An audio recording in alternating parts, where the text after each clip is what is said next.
Rectus femoris, rectus মানে হচ্ছে straight, তাহলে এই মাঝখানের যে মাসলটা এটা হচ্ছে রেকটাস ফিমোরিস। আচ্ছা, রেকটাস ফিমোরিসের ল্যাটারালি এটা হচ্ছে ভাস্টাস ল্যাটারালিস, এই মিডিয়ালি এই মাসলটা হচ্ছে ভাস্টাস মিডিয়ালিস। আর রেকটাস ফিমোরিসকে যদি আমরা টান দিই নিচের দিকে ভাস্টাস ইন্টারমিডিয়াস। এই এরপরে এটা হচ্ছে অ্যান্টিরিয়র সুপিরিয়র ইলিয়াক স্পাইন। এই অ্যান্টিরিয়র সুপিরিয়র ইলিয়াক স্পাইন থেকে দুইটা মাসলের অরিজিন, একটা হচ্ছে টেনসর ফাসালাটা আর একটা সার্টোরিয়াস। এই হচ্ছে টেনসর ফাসালাটা। এই টেনসর ফাসালাটা যখন থায়ে আসে তখন এটা ঠিক হয়, ঠিক হয়ে যেটা তৈরি করে ইলিওটিবিয়াল ট্র্যাক্ট। এটা হচ্ছে ইলিওটিবিয়াল ট্র্যাক্ট।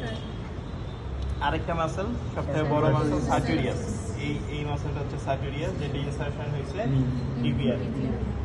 টিবিয়ার আপার পার্টের মিডিয়াল সারফেস।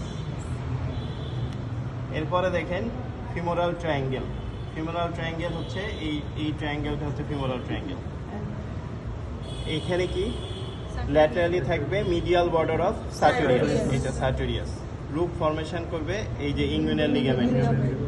আর মিডিয়ালি থাকবে কি medial border of adductor longus. এই মাসলটা হচ্ছে অ্যাডাক্টর লঙ্গাস, এটা হচ্ছে সার্টোরিয়াস, আর এই হচ্ছে ইনগুইনাল লিগামেন্ট।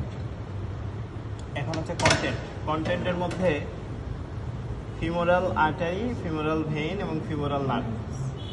দেখেন যেটা একটু কর্ড লাইক স্ট্রাকচার, এটা হচ্ছে ফিমোরাল নার্ভ। তারপরে একটু থিক, ওয়ালটা একটু থিক, এটা হচ্ছে ফিমোরাল আর্টারি।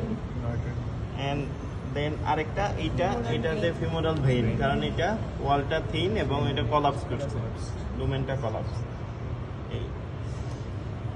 এই যে অ্যান্টিরিয়র কম্পার্টমেন্ট অফ দ্য থাইয়ের যে মাসেল, এই মাসেলের নার্ভ সাপ্লাই হচ্ছে ফিমোরাল নার্ভ।